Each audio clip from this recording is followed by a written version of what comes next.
Hey, it's Dr. Linda Davis, and today I want to show you how to use a formula to calculate someone's age. So here we have a list of employees with the employee ID, first name, last name, birth date, and in this last column we're going to calculate how old they currently are. So this is the calculation that we're going to use. Now you just have to get it right for the first row, and then we can copy that calculation down. And so let's begin.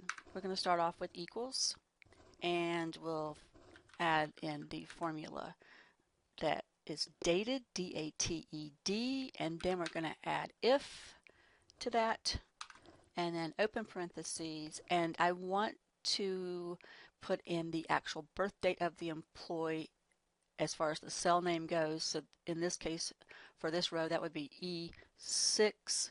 So we're going to put in E6, comma, and then today, followed by open and closed parentheses, followed by a comma. And just because we want how many years old they are, we're going to put quotation marks, a Y for year, finish off those quotation marks, and finish this off with the closing parentheses. So that is your formula.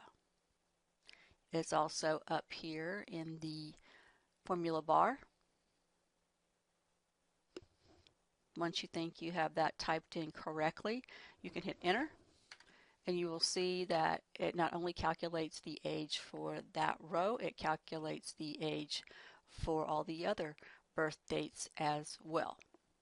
Now, obviously, to finish it out, let's just put a company name up there.